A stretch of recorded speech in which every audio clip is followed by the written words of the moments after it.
Mi marido me engañó con mi mejor amiga en el Carnaval de Brasil. Cuando lo vi, hice algo que nunca olvidara. Los colores vibrantes del Carnaval de Río de Janeiro contrastaban con la oscuridad que sentía en mi corazón aquella noche. Habíamos planeado este viaje durante meses. Javier, mi esposo de 8 años, Sofía, mi mejor amiga desde la universidad, y yo. Se suponía que sería una experiencia inolvidable, pero no de esta manera. La música sonaba a todo volumen mientras la multitud bailaba al ritmo de la samba. Me había separado de ellos para comprar unas caipiriñas. Regresé buscándolos entre la multitud, esquivando personas con disfraces elaborados y cuerpos cubiertos de glitter. Fue entonces cuando los vi. En un rincón apartado, lejos del centro de la celebración, Javier tenía a Sofía contra la pared. Sus labios estaban unidos en un beso apasionado.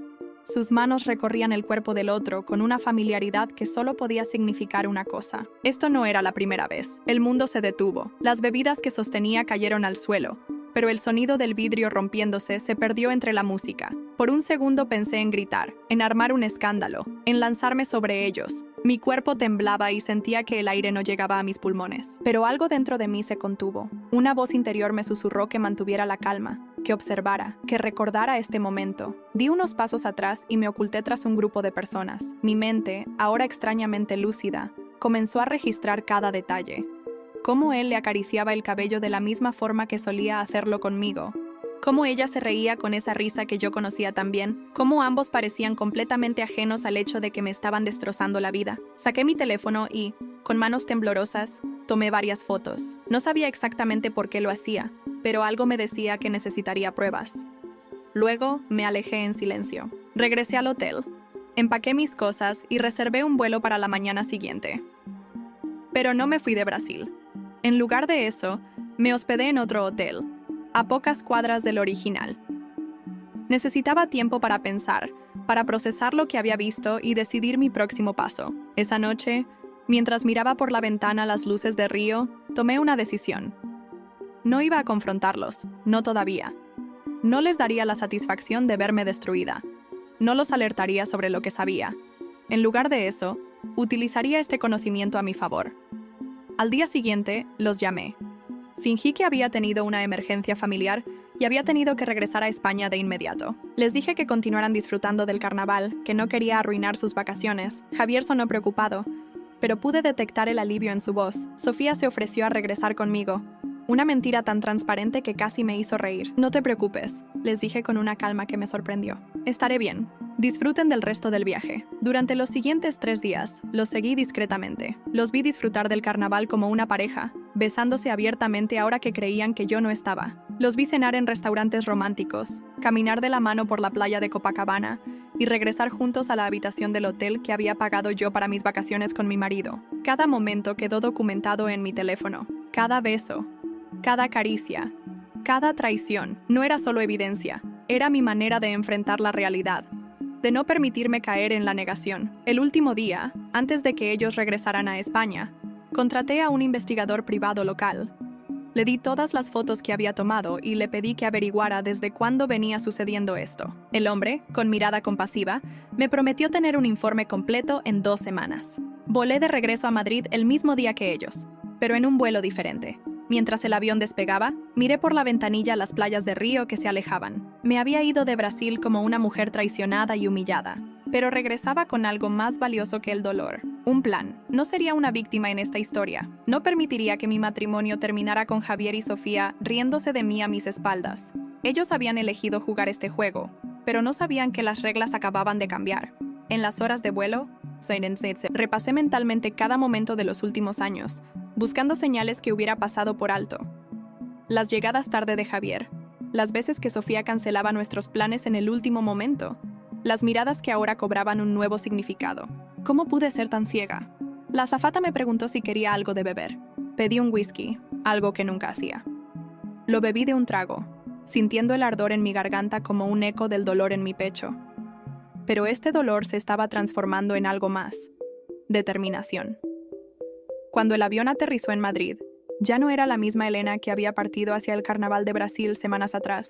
Esa Elena había muerto en una calle de Río de Janeiro, entre la música y los colores del carnaval. La mujer que regresaba ahora tenía un solo propósito: hacer que Javier y Sofía pagaran por cada segundo de su traición. Y pagarían Vaya que lo harían. 3 días después de mi regreso a Madrid, Javier volvió a casa. Lo recibí con una sonrisa y un abrazo, como si no supiera nada, como si no tuviera guardadas en mi teléfono decenas de fotos que me rompían el corazón cada vez que las miraba.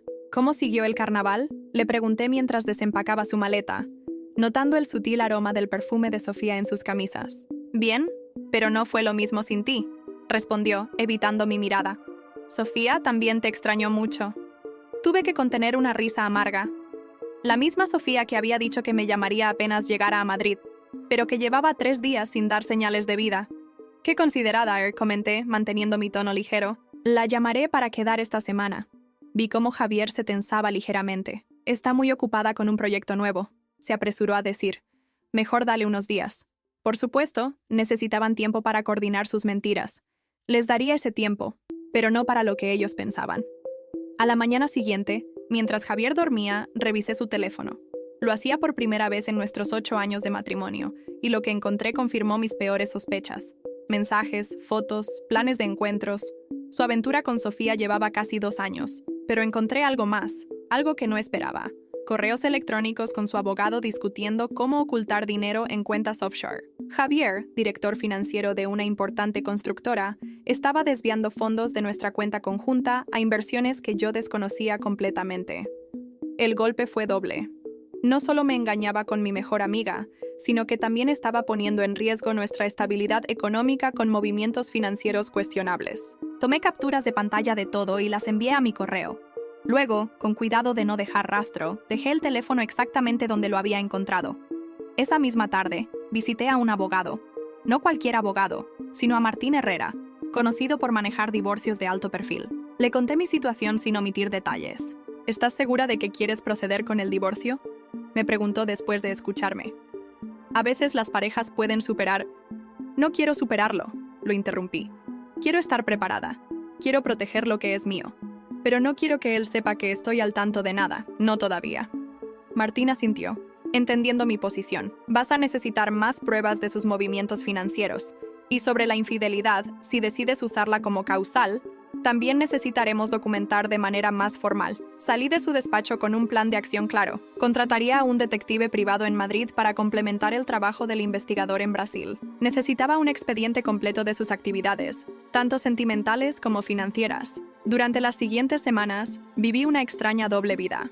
Por un lado, era la esposa perfecta, cocinaba sus platos favoritos, lo escuchaba hablar sobre su día, incluso retomamos nuestra vida íntima, algo que me costaba enormemente pero que era necesario para mantener la fachada. Por otro lado, me reunía secretamente con abogados y contadores, creaba mi propia cuenta bancaria, transfería discretamente pequeñas cantidades de nuestros ahorros y documentaba cada movimiento sospechoso de Javier. Sofía finalmente me llamó, 2 semanas después de su regreso. Su voz sonaba forzadamente alegre mientras me invitaba a un café. «Tengo tantas cosas que contarte», dijo. «Brasil fue increíble». «Me imagino», respondí, preguntándome cuántas mentiras estaba dispuesta a decirme a la cara.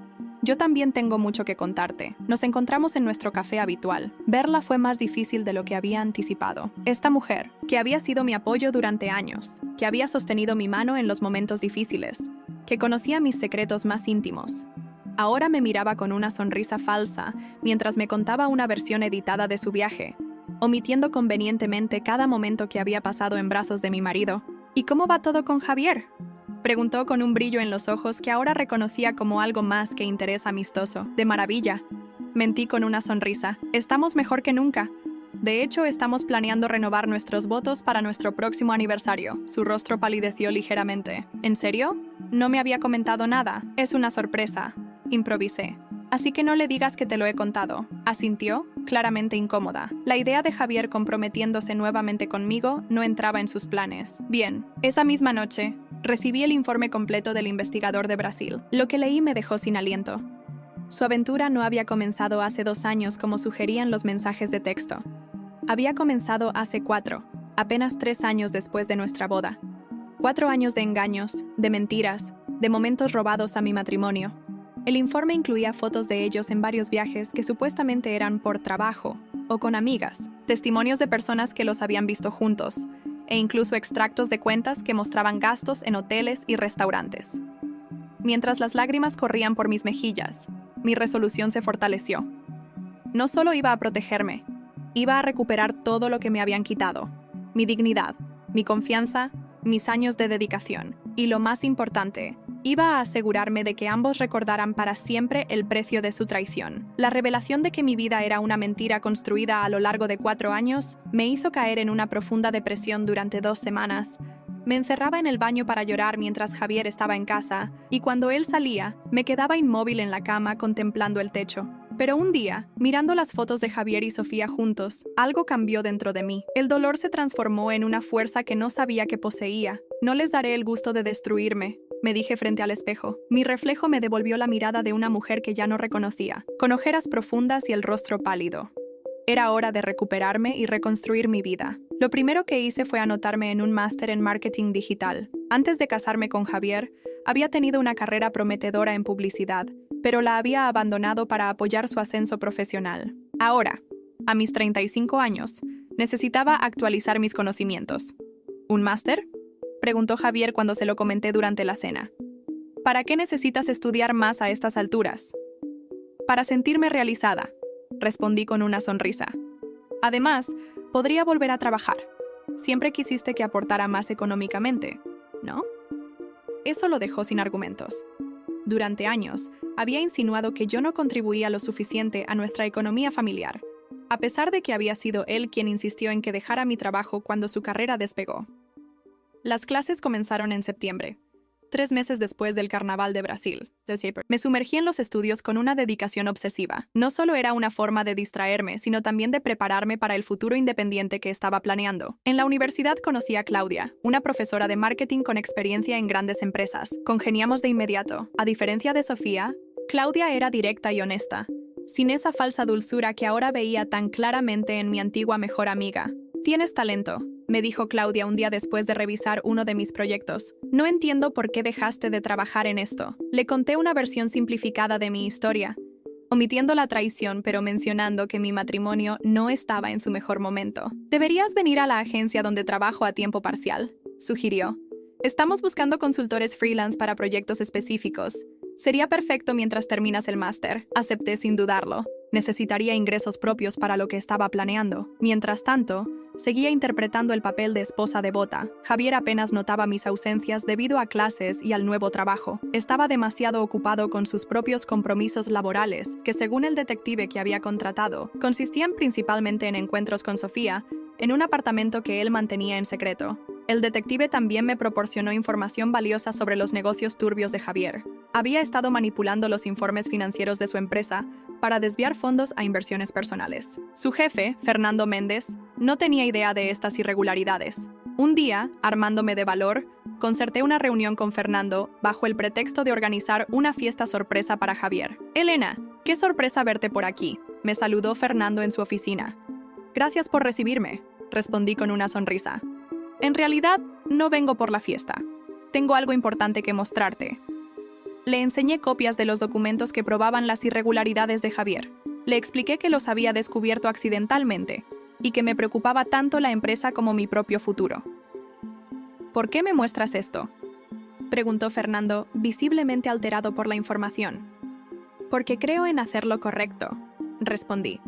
«Y porque necesito tu ayuda». Le propuse un trato. Yo le daría todas las pruebas y le ayudaría a rastrear los fondos desviados, a cambio de discreción absoluta y un puesto en el departamento de marketing de la empresa una vez que terminara mi máster. Fernando aceptó, más impresionado por mi compostura que por mi chantaje velado. Salí de su oficina con un acuerdo verbal que me proporcionaría seguridad financiera y una posición desde la cual podría vigilar a Javier más de cerca. En casa, Javier notó un cambio en mí, pero lo atribuyó a mi renovado interés profesional. «Te veo más animada últimamente», comentó una noche mientras cenábamos. «Lo estoy», respondí. «El máster me está ayudando a encontrarme a mí misma de nuevo». «Me alegro», dijo, tomando mi mano sobre la mesa. «Te he notado distante estos meses, desde lo de Brasil. Temía que nuestro matrimonio estuviera en problemas». La ironía casi me hizo reír. «Nuestro matrimonio está exactamente donde tú lo has puesto», respondí con una sonrisa ambigua que él interpretó como complicidad. Esa noche, mientras Javier dormía, recibí un mensaje de Sofía. Quería que nos viéramos para ponernos al día. Después de varios meses evitándola con excusas, decidí que era hora de enfrentarla. No para confrontarla, sino para seguir reuniendo información. Nos encontramos en un restaurante nuevo. Sofía llegó radiante, con un vestido que reconocí como un regalo que Javier le había hecho con dinero de nuestra cuenta conjunta, según había descubierto en los extractos bancarios. «Elena, estás diferente», dijo, examinándome con sorpresa. Era cierto, había perdido peso. Me había cortado el pelo en un estilo más moderno y había renovado mi guardarropa para reflejar mi nueva actitud profesional. La vida cambia. Nosotros también debemos hacerlo, respondí, observando cómo se removía incómoda en su asiento. Durante la cena, Sofía intentó sonsacarme información sobre mi matrimonio. Yo, en cambio, dirigí la conversación hacia sus proyectos personales. Con cada copa de vino, se volvía más descuidada, más propensa a deslizar información. «Estoy considerando comprar un apartamento», comentó, jugueteando con su copa, cerca del centro. «¿En serio? Eso es caro. ¿Has encontrado alguno que te guste?» «Hay uno perfecto en la Castellana», respondió, incapaz de ocultar su entusiasmo. «Javier dice, quiero decir, mi asesor financiero, dice que podría permitírmelo con un buen préstamo». El desliz era justo lo que necesitaba. El apartamento en la Castellana era probablemente el mismo que Javier había estado visitando regularmente. Una propiedad que planeaba comprar con dinero, que en parte me pertenecía. Cuando nos despedimos, Sofía me abrazó con una falsa efusividad que me revolvió el estómago. «Deberíamos hacer esto más a menudo», dijo. «Te he echado de menos». «Yo también», mentí, mientras en mi mente añadía otra pieza al rompecabezas de su traición. Esa noche, al regresar a casa, encontré a Javier trabajando en su estudio. Me miró por encima de sus gafas y sonrió. «¿Qué tal con Sofía?», preguntó con un tono casual que ahora sabía era completamente calculado. «Bien, está muy ilusionada con un apartamento que quiere comprar en la Castellana. ¿Sabes algo de eso?». Su expresión se congeló por un segundo antes de recuperar la compostura. «No, ¿por qué habría de saberlo?». «Por nada», respondí. «Solo pensé que quizás te lo habría comentado en el trabajo». Me miró con una mezcla de sospecha y alarma. Por primera vez, vi un atisbo de miedo en sus ojos. Y eso me dio una satisfacción que no había sentido en mucho tiempo. 2 meses después de mi cena con Sofía, mi vida había cambiado significativamente. Mi trabajo en la agencia se había consolidado, y Fernando me había ofrecido un contrato permanente en su empresa para cuando terminara el máster. La auditoría interna sobre las actividades de Javier avanzaba discretamente, sin que él lo sospechara. Una mañana de domingo, mientras desayunábamos, Javier recibió una llamada que atendió apresuradamente en el balcón. Su rostro se transformó durante la conversación. Lo vi palidecer y gesticular nerviosamente. Cuando regresó, parecía haber visto un fantasma. «¿Todo bien?», pregunté inocentemente. «Sí, un problema en la oficina», respondió evitando mi mirada. «Tengo que salir». Lo dejé ir, sabiendo perfectamente que iba a encontrarse con Sofía. Mi detective me envió fotos de ellos entrando a un hospital privado horas después. La preocupación en sus rostros era evidente. Al día siguiente recibí una llamada de un número desconocido. «Elena, soy Carmen, la hermana de Sofía». Carmen y yo habíamos sido amigas en la universidad antes de que Sofía y yo nos volviéramos inseparables. Hacía años que no hablábamos. «Carmen, qué sorpresa», respondí, genuinamente intrigada. «Necesito verte», dijo con urgencia. «Es sobre Sofía. Hay algo que debes saber». Nos encontramos en un parque cercano a mi casa. Carmen lucía nerviosa, jugando constantemente con el borde de su chaqueta. «Sofía está embarazada», soltó sin preámbulos. «De Javier». Aunque ya lo sospechaba tras la visita al hospital, escucharlo confirmado fue como recibir un puñetazo en el estómago. Aún así, mantuve la compostura. «¿Cómo lo sabes?», pregunté con calma. «Ella me lo dijo ayer. Está de 3 meses. Van a comprar ese apartamento en la Castellana para vivir juntos cuando él te deje». «Ya veo», respondí, procesando la información. «¿Por qué me lo cuentas?». Carmen suspiró profundamente. «Porque lo que están haciendo está mal. Siempre fuiste buena conmigo, incluso cuando Sofía y yo nos distanciamos. No mereces enterarte cuando ya sea un hecho consumado». Agradecí su honestidad y le prometí no revelar nuestra conversación. Mientras caminaba de regreso a casa, una nueva idea comenzó a formarse en mi mente. Esa noche, cuando Javier llegó tarde como de costumbre, lo confronté, no sobre el embarazo, sino sobre algo más básico. «Creo que deberíamos renovar nuestros esfuerzos por tener un hijo», le dije mientras cenábamos. «Mi médico dice que estoy en el momento perfecto». Javier casi se atragantó con su vino. «Elena, no creo que sea el momento adecuado. Estás con el máster, yo con mucho trabajo». «Precisamente», insistí, «nunca hay un momento perfecto. Ya tenemos 35 años, Javier. No podemos esperar eternamente». Lo vi entrar en pánico, buscando excusas. Finalmente, prometió pensarlo. evidentemente tratando de ganar tiempo. Al día siguiente llamé a Sofía. Su sorpresa al ver mi nombre en la pantalla fue evidente en su voz temblorosa. «Elena, qué sorpresa. Necesito verte urgentemente», le dije. «Es importante. Nos encontramos en un café tranquilo». Sofía llegó con aspecto demacrado, probablemente pensando que yo ya lo sabía todo. «Gracias por venir», comencé, observando cómo retorcía nerviosamente su servilleta. «Hay algo que debo decirte, y prefiero que sea cara a cara». Tomé aire, interpretando a la perfección mi papel. «Creo que Javier me está engañando». Su rostro palideció. «¿Qué? ¿Por qué piensas eso? Está distante, llega tarde, tiene llamadas secretas», enumeré con fingida angustia. «Y ayer me dijo que no quiere intentar tener hijos conmigo». La culpa cruzó su rostro como una sombra. «Elena, yo necesito que seas honesta conmigo», la interrumpí tomando su mano. «Eres mi mejor amiga. Si sabes algo, por favor, dímelo». Sofía comenzó a llorar, incapaz de sostener mi mirada. «Lo siento tanto», murmuró. «¿Qué sientes?», presioné, aún sosteniendo su mano. «No sé cómo pasó», continuó entre sollozos. «No lo planeamos, simplemente sucedió. Dejé que confesara todo. El inicio de su aventura durante un viaje de trabajo, los encuentros clandestinos, cómo planeaban decírmelo después de comprar el apartamento. Todo menos el embarazo». «¿Hay algo más que debas saber?», pregunté cuando terminó. Dudó visiblemente. El embarazo pesaba en su conciencia, pero no se atrevió a mencionarlo. «No», mintió finalmente. «Entiendo», dije, soltando su mano. «Gracias por ser honesta». En lugar de la rabia que esperaba, le ofrecí comprensión. Le dije que necesitaba tiempo para procesar todo, pero que valoraba su honestidad. Le pedí que no le dijera a Javier que yo lo sabía. Necesitaba tiempo para decidir qué hacer. Confundida por mi reacción, Sofía prometió guardar silencio. Cuando nos despedimos, la abracé, sintiendo cómo se relajaba en mis brazos, aliviada por haberse quitado ese peso de encima. «Siempre seremos amigas, pase lo que pase», le aseguré, mientras ella asentía, entre lágrimas de alivio y culpa.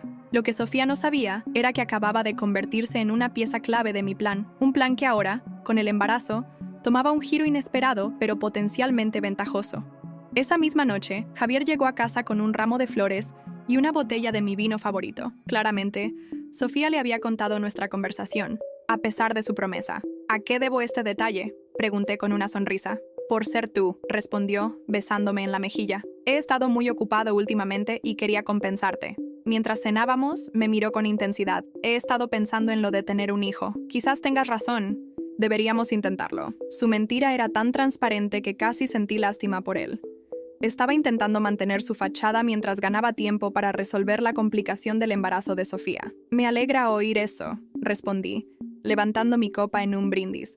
«Por nuestro futuro», Javier sonrió, completamente ajeno a la tormenta que se avecinaba. Las semanas siguientes a mi conversación con Sofía fueron un delicado juego de ajedrez. Javier intensificó sus atenciones hacia mí, trayendo regalos, sugiriendo cenas románticas y mostrándose más presente que en los últimos años. Por su parte, Sofía me llamaba constantemente, una mezcla de culpa y necesidad de controlar lo que yo sabía y cómo me sentía. «¿Has pensado en lo que vas a hacer?», me preguntó durante una de nuestras llamadas. «Estoy evaluando mis opciones», respondí vagamente. «No es fácil decidir sobre 8 años de matrimonio». «Te entiendo», dijo con voz temblorosa. «Solo quiero que sepas que, pase lo que pase, me importas». Su hipocresía era casi cómica. La mujer que llevaba 4 años acostándose con mi marido y que ahora esperaba un hijo suyo me aseguraba que le importaba. Pero necesitaba mantenerla cerca, hacerle creer que tenía una aliada en mí. Mientras tanto, mi plan avanzaba meticulosamente. La auditoría interna en la empresa de Javier estaba casi completa, y los resultados eran devastadores para él. Fernando me había confirmado en privado que había suficientes pruebas para un despido justificado, incluso para acciones legales. «La junta directiva quiere manejarlo discretamente», me explicó Fernando. «Ofrecerle una salida que evite el escándalo». «¿Y mi posición en la empresa?», pregunté, sabiendo que mi futuro no podía estar ligado a la empresa donde Javier sería humillado. «Asegurada, como acordamos, pero entendería si prefieres buscar otras opciones», asentí, agradecida. «Tengo algunas en mente». Era cierto. Claudia, mi profesora y ahora amiga, me había ofrecido un puesto en una agencia de publicidad importante. Una oportunidad para reinventarme completamente, lejos de la sombra de Javier. En casa, mientras tanto, Javier comenzaba a mostrar signos de estrés. Lo encontraba a menudo absorto en su teléfono, con el ceño fruncido. Las llamadas de trabajo se multiplicaban, y sus excusas para llegar tarde eran cada vez más elaboradas. Un día, decidí usar la información que me había proporcionado Carmen. Durante la cena, mencioné casualmente que había visto un apartamento en venta en La Castellana. Parece una buena inversión, comenté, observando su reacción. Quizás deberíamos considerarlo. Javier palideció visiblemente. ¿La Castellana? Es una zona cara. Pero con tu ascenso, insistí, sabiendo perfectamente que no habría tal ascenso. Veremos, cortó el tema bruscamente. Al día siguiente, recibí una llamada de Sofía. Sonaba alterada. Necesito verte urgentemente, dijo, con la voz entrecortada. Ha pasado algo. Nos encontramos en su apartamento, algo que normalmente evitaba. La encontré descompuesta, con los ojos hinchados de tanto llorar. Lo he perdido, dijo apenas entré. El bebé. Lo he perdido. Mi primer instinto fue de genuina compasión. A pesar de todo, la pérdida de un embarazo era un dolor que no le deseaba a nadie. Lo siento mucho, dije, abrazándola. ¿Cómo estás? Destrozada, respondió, apoyando su cabeza en mi hombro. Y Javier dice que quizás sea lo mejor. Me tensé involuntariamente. ¿Lo mejor? Dice que complica todo, que no estaba listo para dejar su matrimonio, que quizás deberíamos tomarnos un tiempo. La rabia que sentí no era por la infidelidad que ya había procesado, sino por la cobardía de Javier. Usaba a las mujeres como peones en su juego, desechándolas cuando se volvían inconvenientes. Sofía, dije tomando sus manos, hay algo que debo contarte. Le relaté todo lo que sabía. Las manipulaciones financieras de Javier, cómo estaba a punto de perder su trabajo, el hecho de que el apartamento que pensaban comprar nunca habría sido posible. ¿Cómo sabes todo esto?, preguntó, confundida. Porque te he estado siguiendo sus movimientos desde Brasil, confesé. Lo vi contigo durante el carnaval. He sabido de su aventura desde entonces. Sofía me miró horrorizada. ¿Lo sabías? ¿Todo este tiempo? Cada detalle, confirmé. Incluido el embarazo, que Javier intentó ocultar incluso mientras me decía que intentaríamos tener un hijo. Las lágrimas volvieron a correr por su rostro, esta vez de vergüenza y humillación. ¿Por qué no dijiste nada? ¿Por qué fingiste que recién te enterabas cuando te lo conté? Porque necesitaba entender hasta dónde llegaba la traición. Y porque, a pesar de todo, quería darte la oportunidad de ser honesta conmigo. El silencio que siguió fue pesado, fue cargado de emociones contradictorias. Finalmente, Sofía habló con voz apenas audible. ¿Qué vas a hacer? Enfrentarlo. Pero no sola. La miré fijamente. Necesito que estés conmigo cuando lo haga. Después de un momento de duda, asintió lentamente. Te lo debo. Esa noche, llamé a Javier para proponerle una cena especial en casa. Le pedí que invitara a sus padres y a su hermano, con quien siempre había tenido una relación cercana. Le dije que tenía noticias importantes que compartir. ¿Qué noticias?, preguntó, alarmado. Es una sorpresa, respondí con tono juguetón. Pero te gustará. Lo prometo. El día de la cena, todo estaba meticulosamente preparado. La mesa puesta para 6 personas, la comida favorita de Javier en el horno, una botella de champán enfriándose. Los padres de Javier llegaron primero, seguidos por su hermano Daniel. Todos me saludaron con el cariño habitual, ajenos al drama que estaba a punto de desarrollarse. ¿Dónde está Javier?, preguntó su madre, extrañada por su ausencia. Llegará en cualquier momento, respondí, verificando mi teléfono. Oh, parece que hay alguien más en la puerta. Era Sofía, pálida, pero decidida. Los padres de Javier la saludaron con sorpresa, pero cordialidad. La tensión era palpable mientras nos sentábamos en la sala a esperar a Javier. Cuando finalmente llegó, se quedó petrificado al ver a Sofía sentada junto a su madre. Sus ojos pasaron de ella a mí, intentando descifrar qué estaba sucediendo. «¡Hijo!», exclamó su padre. «Estamos todos esperando esas noticias importantes». Javier me lanzó una mirada interrogante, a la que respondí con una sonrisa serena. «En realidad», dije poniéndome de pie, «las noticias las tengo yo, pero antes quisiera brindar». Serví champán para todos, notando cómo las manos de Javier temblaban ligeramente al tomar su copa. Por la verdad, brindé, mirándolo directamente, que siempre sale a la luz. Bebí un sorbo y dejé mi copa sobre la mesa. Como todos saben, Javier y yo llevamos 8 años casados. Han sido años instructivos. La confusión se dibujó en los rostros de sus padres y su hermano. Durante este tiempo he aprendido mucho sobre el matrimonio, la confianza y, desafortunadamente, también sobre la traición. El color abandonó el rostro de Javier. Intentó interrumpirme, pero levanté una mano para detenerlo. Verán, durante los últimos 4 años, Javier ha mantenido una relación con Sofía, mi supuesta mejor amiga. Jadeos de sorpresa llenaron la habitación. La madre de Javier miró a Sofía con incredulidad. Lo descubrí en Brasil, durante el carnaval. Los vi juntos, pero decidí no decir nada inmediatamente. Quería entender la magnitud de su engaño. Javier se puso de pie, furioso. «Esto es ridículo. No puedes simplemente acusarte. No estoy acusando. Estoy exponiendo hechos. Saqué un sobre de mi bolso y extraje varias fotografías. Aquí están ustedes en Brasil. Aquí en el apartamento que pensaban comprar en La Castellana. Aquí en el hospital, cuando supieron del embarazo. La madre de Javier ahogó un grito, mirando a Sofía con horror. ¿Embarazo? Sofía, con las manos temblorosas, asintió. Lo perdí hace una semana. Y cuando lo perdió, continué. Javier le dijo que quizás era lo mejor, porque complicaba sus planes. Daniel, el hermano de Javier, se levantó con disgusto evidente. Siempre supe que eras egoísta, pero esto supera todo. No es solo eso, añadí sacando otro sobre. Javier también ha estado malversando fondos en su empresa. Estas son copias de los documentos que prueban cómo ha desviado dinero para sus inversiones personales y para mantener su doble vida. El padre de Javier, un hombre de principios estrictos, miraba a su hijo como si no lo reconociera. Mañana, la junta directiva de su empresa le pedirá la renuncia. Tienen pruebas suficientes para despedirlo por causa justa, incluso para emprender acciones legales. Pero han decidido ser discretos para evitar un escándalo. Javier, acorralado, pasó de la negación a la ira en segundos. «Tú hiciste esto. Me tendiste una trampa». «No, Javier, tú lo hiciste. Yo solo dejé que te expusieras». Me dirigí a sus padres, que parecían haber envejecido 10 años en los últimos minutos. Lamento que tengan que enterarse así. Realmente los aprecio y no quería causarles dolor. La madre de Javier se acercó y tomó mis manos. «Tú no causaste esto. Él lo hizo». Javier, desesperado, intentó cambiar la narrativa. «Elena también me ha estado engañando, con su profesor del máster». Sofía, que hasta entonces había permanecido en silencio, se puso de pie. «Basta, Javier. Elena no te ha engañado. Ha estado estudiando y trabajando mientras tú y yo la traicionábamos. Ella me perdonó cuando le confesé todo, algo que tú nunca harías». El padre de Javier finalmente habló, con voz quebrada por la decepción. «Tu madre y yo no te criamos para ser este tipo de hombre». Javier, sintiéndose acorralado, hizo un último intento desesperado. «Todo esto es una exageración. Elena y yo podemos arreglarlo. Siempre lo hacemos». «No esta vez», respondí sacando un último documento. «Estos son los papeles del divorcio. Ya están preparados. Solo necesitan tu firma». «¿Divorcio?», balbuceó. «No puedes estar hablando en serio». «Nunca he hablado más en serio en mi vida». Coloqué los papeles sobre la mesa, junto con una pluma. «Es lo mejor para todos, Javier. Firma y cada uno podrá seguir su camino». Durante un largo momento, la habitación quedó en silencio. Finalmente, con manos temblorosas y la mirada perdida, Javier tomó la pluma y firmó. «Ahora», dije, recogiendo los papeles, «creo que la cena está lista. Pero entenderé si prefieren marcharse». Para mi sorpresa, fue Daniel quien habló. «Yo me quedo.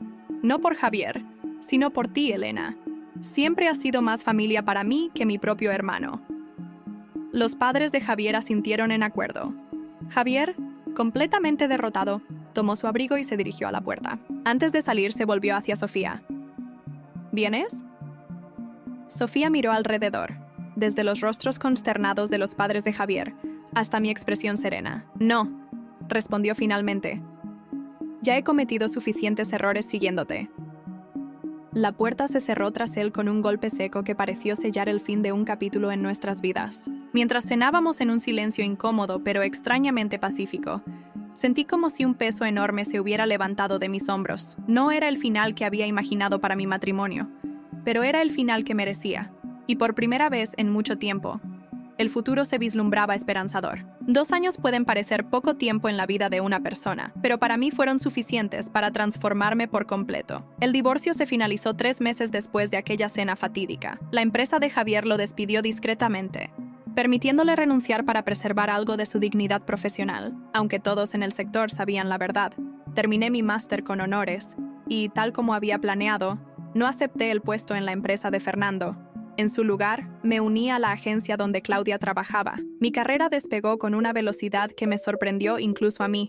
El hambre de éxito que había acumulado durante años de insatisfacción se canalizó en creatividad y determinación. 1 año después del divorcio, lancé mi propia consultora de marketing digital especializada en pequeñas empresas lideradas por mujeres. Quería ayudar a otras a encontrar su voz y su independencia económica, como yo había tenido que hacer.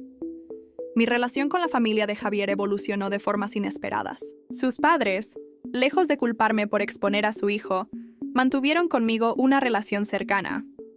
Daniel, su hermano, se convirtió en mi apoyo más firme y, eventualmente, en mi socio comercial, aportando su experiencia en finanzas a mi conocimiento de marketing.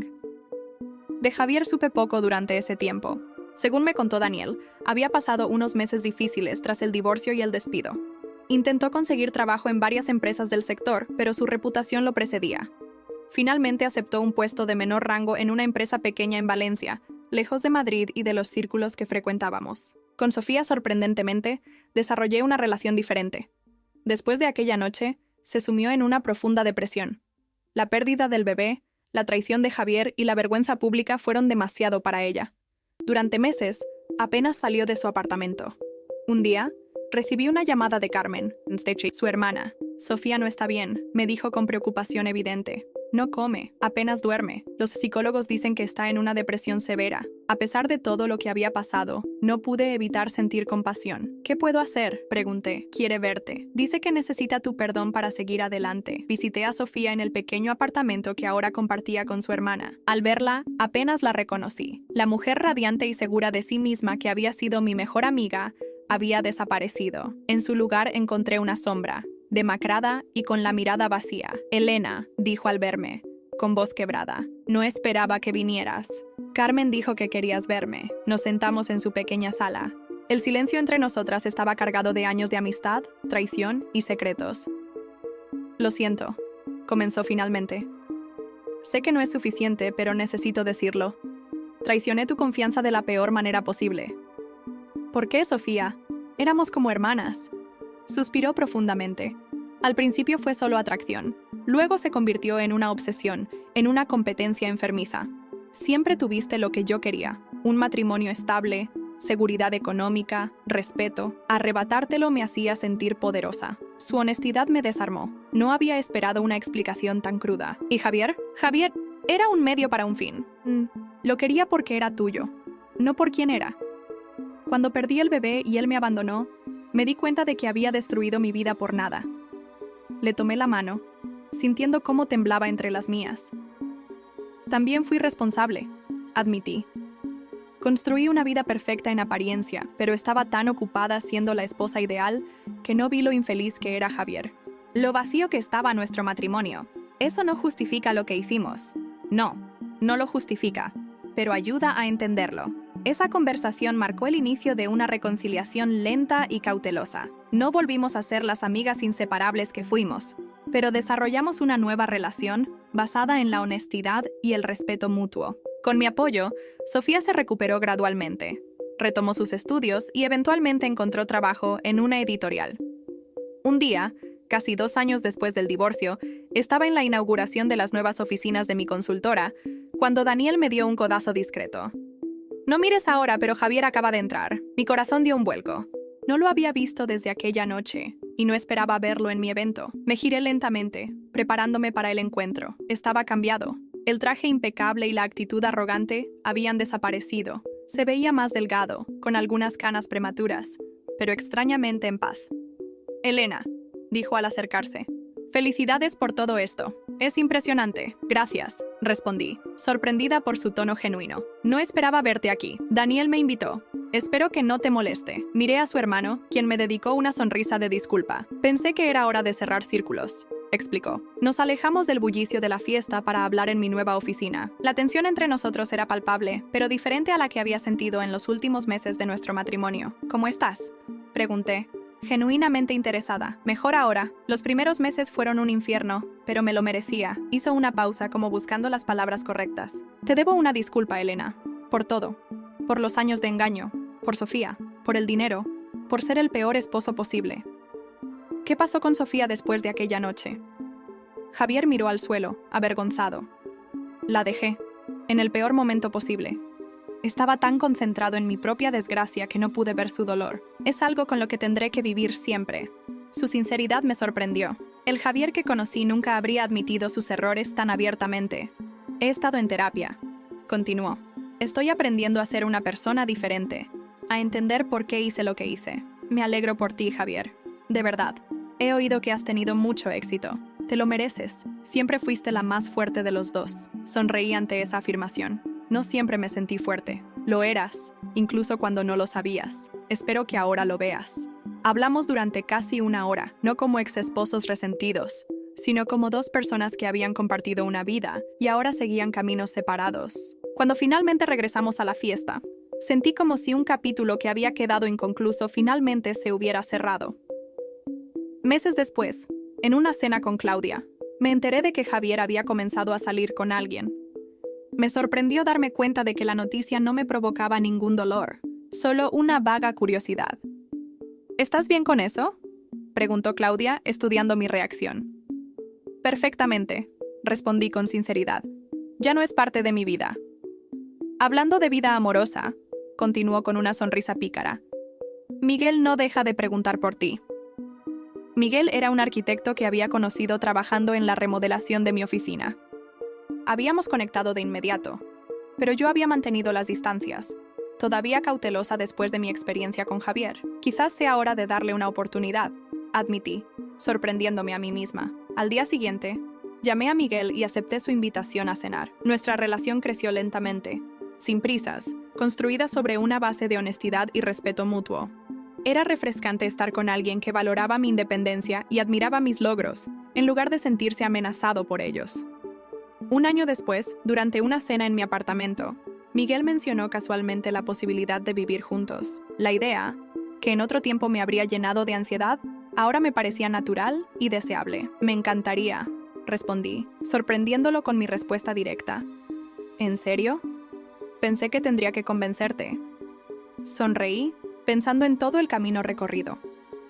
La vida me ha enseñado a no temer a los cambios. Además, hace tiempo que no te veo como una visita en mi casa, sino como parte de ella. Esa noche, mientras Miguel dormía a mi lado, reflexioné sobre los extraños giros que había dado mi vida. El dolor que sentí al descubrir la traición de Javier y Sofía en aquel carnaval de Brasil parecía ahora tan lejano, casi como si le hubiera ocurrido a otra persona. La venganza que había planeado tan meticulosamente había cumplido su propósito, pero no de la manera que esperaba. No me trajo la satisfacción que había anticipado, sino algo mucho más valioso: libertad. Libertad de un matrimonio que me limitaba, de una amistad tóxica, de expectativas ajenas sobre cómo debía vivir mi vida. Miré a Miguel, tranquilo en su sueño, y sentí una oleada de gratitud, no por haberlo encontrado a él específicamente, sino por haber encontrado la fuerza para reconstruir mi vida en mis propios términos. El destino tiene formas curiosas de trabajar. Lo que comenzó como la peor traición imaginable se convirtió en el catalizador de mi transformación. Javier y Sofía, que creyeron destruirme, me habían liberado sin saberlo. Cuando finalmente me dormí, lo hice con la certeza de que el verdadero precio de la traición no lo había pagado yo, sino ellos. Habían perdido la oportunidad de ser parte de la vida que ahora construía. Una vida plena, honesta y, sobre todo, auténticamente mía. A veces, la justicia no llega como un rayo fulminante, sino como la paciente erosión del tiempo, devolviendo a cada uno exactamente lo que merece.